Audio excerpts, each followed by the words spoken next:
Hi అండి. ఎలా ఉన్నారు? సో, ముందైతే నాకొకటి చెప్పేయండి. మీకే స్వీట్ ఇష్టమో కింద కామెంట్ సెక్షన్‌లో అయితే తప్పకుండా కామెంట్ చేసేయండి.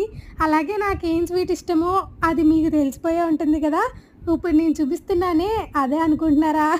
అది కాదండి. నాకిష్టమైన స్వీట్ గులాబ్ జామున్ అనమాట. బట్ స్వీట్స్ అన్నీ ఇష్టమే. గులాబ్ జామున్‌కి ఎక్కువ ఇంపార్టెన్స్ ఇస్తా అనమాట. సో, ఇదేంటిది ఫేవరెట్ స్వీట్ గులాబ్ జామ్ చెప్పి సేమియా ప్రిపేర్ చేస్తుంది అనుకుంటున్నారా? సో, ప్రిపరేషన్స్‌లో ఏముందిలేండి. ఎప్పుడు కావాలంటే దొరికేది ఏంటి అనంటే మన ఇంట్లో సేమియా అనమాట. ఇప్పుడు గులాబ్ జామున్ చేసుకోవాలనంటే గులాబ్ జామున్ ప్యాకెట్ ఉంటేనే చేసుకోగలము. అదే సేమియా అనుకోండి మన ఇంట్లో ఎలాగో అవైలబుల్‌గా మిల్క్ ఉంటుంది, షుగరు ఉంటుంది, సేమియాస్ ఉంటాయి కాబట్టి సో, సేమియా చేసుకుంటున్నా అనమాట. చాలా బా వచ్చిందండి. మీకు ఏ స్వీట్ ఇష్టమో మరి కామెంట్ సెక్షన్‌లో తప్పకుండా అయితే కామెంట్ చేసేయండి. మీ కామెంట్ కోసం వెయిట్ చేస్తూ ఉంటా. ఓకే.